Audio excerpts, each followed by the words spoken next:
नमस्कार दोस्तों। पश्चिमी बंगाल में फिर चुनाव का बिगुल बज चुका है और कहने के लिए तो केवल 3 विधानसभा सीटों के चुनाव हो रहे हैं, उपचुनाव हो रहे हैं सॉरी, लेकिन सबसे महत्वपूर्ण चुनाव अभी होने जा रहा है, मुख्यमंत्री का चुनाव। मुख्यमंत्री का चुनाव तो अब तक हुआ ही नहीं था। ममता बनर्जी नंदीग्राम से हार गई थी 1956 वोटों से शुभेंदु अधिकारी से, और उसके बावजूद भी चीफ मिनिस्टर बन गई थी। सारे देश में चर्चाएं हुई थी कि ममता बनर्जी शायद देश की पहली सिटिंग चीफ मिनिस्टर हैं जो चुनाव हारी हैं और उसके बावजूद भी मुख्यमंत्री बन रही हैं। लेकिन नैतिकता की बात छोड़िए, वो जानती थी कि उनके अलावा उनकी पार्टी को कोई नहीं चला सकता और सिंगल वुमेन पार्टी है उनकी, जो वो चाहेंगी उनकी पार्टी में वही होगा। हालांकि आजकल अपने भतीजे अभिषेक बनर्जी को आगे बढ़ा रही हैं, लेकिन मुझे लग नहीं रहा कि ममता बनर्जी के बाद अभिषेक बनर्जी इस पार्टी को चला पाएंगे। फिलहाल जो ममता बनर्जी चाह रही हैं वही हो रहा है।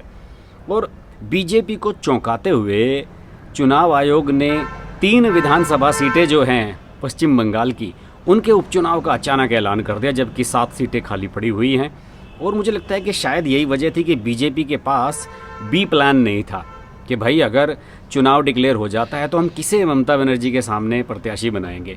और यही वजह है कि ममता बनर्जी ने तुरंत चुनाव डिक्लेयर हुआ शनिवार को और इतवार को अपने प्रत्याशी पद का ऐलान कर दिया और वहाँ पर प्रचार भी शुरू कर दिया गया है। दीवारों पर पुताई शुरू कर दी गई है। ममता बनर्जी के बड़े बड़े होर्डिंग पोस्टर लगने शुरू हो गए हैं भवानीपुर विधानसभा सीट पर।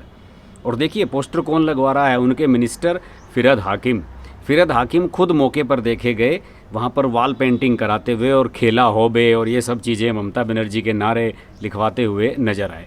दूसरी ओर बीजेपी मुझे लगता है कि हतप्रभ है कि ममता बनर्जी के सामने अब किसे प्रत्याशी बनाया जाए।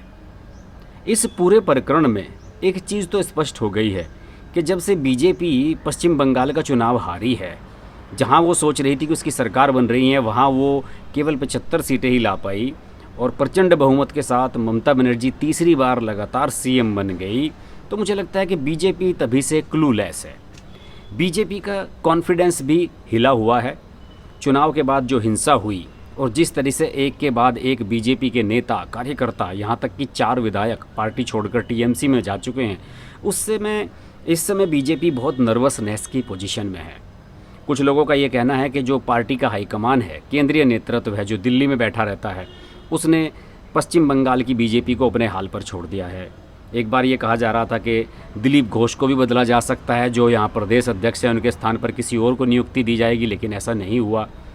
मुकुल रॉय को नाराज़गी थी कि शुभेंदु अधिकारी को ज़्यादा बढ़ावा दिया जा रहा है, उन्हें नेता प्रतिपक्ष भी बना दिया गया।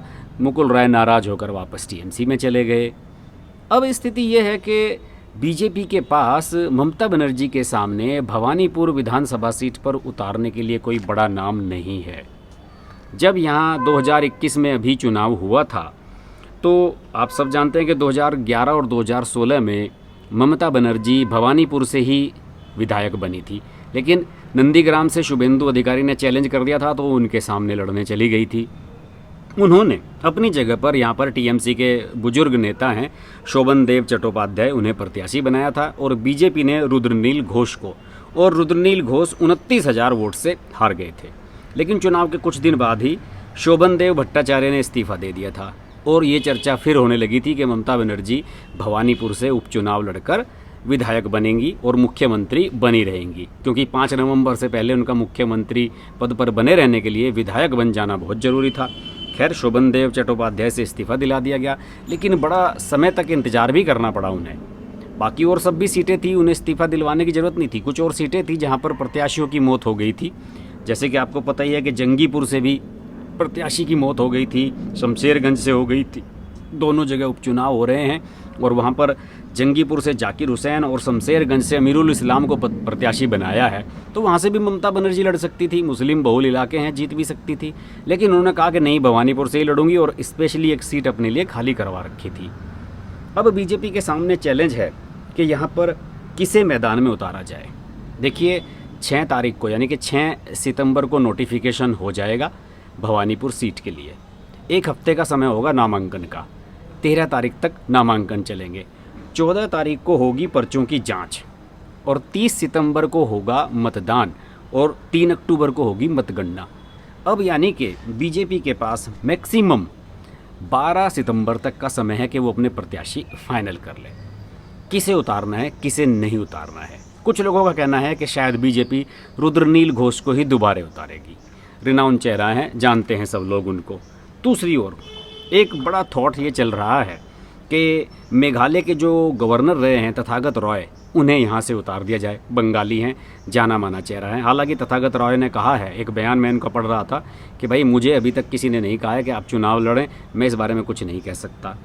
दूसरी ओर doctor Shyama Prasad Mukherjee research foundation के डायरेक्टर हैं अनिर्बन गांगुली। ये बोलपुर विधानसभा सीट से चुनाव लड़े भी थे लेकिन हार गए थे, इनका नाम चर्चाओं में है।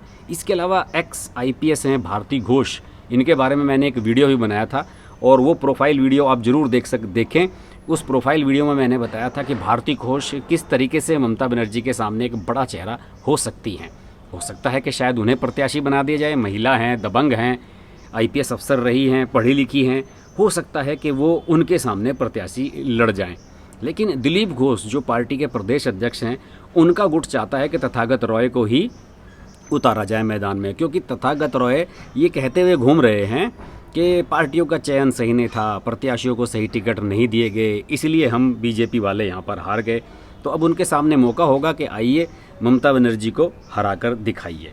तो सिनेरियो ये बनता नज़र आ रहा है कि शायद तथागत रॉय या फिर फिर से रुद्रनील घोष ये बन सकते हैं। वैसे मेरा अपना आकलन ये है कि क्यों ना शुभेंदु अधिकारी को ही उनके सामने आजमाया जाए।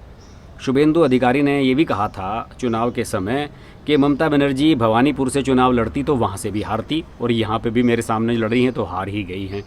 तो क्यों ना एक गट फीलिंग के साथ, जिस तरह से ममता बनर्जी नंदीग्राम लड़ने गई थी शुभेंदु के सामने, क्यों ना शुभेंदु अधिकारी को लड़ाया जाए भवानीपुर से। बीजेपी को सोचना चाहिए इस बारे में और इस चैलेंज को एक्सेप्ट करना चाहिए।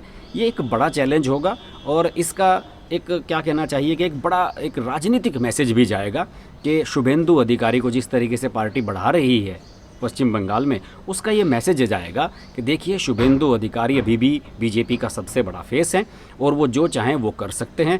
नंदीग्राम से भी हरा सकते हैं ममता बनर्जी को और भवानीपुर में भी चैलेंज कर सकते हैं। ये करना चाहिए।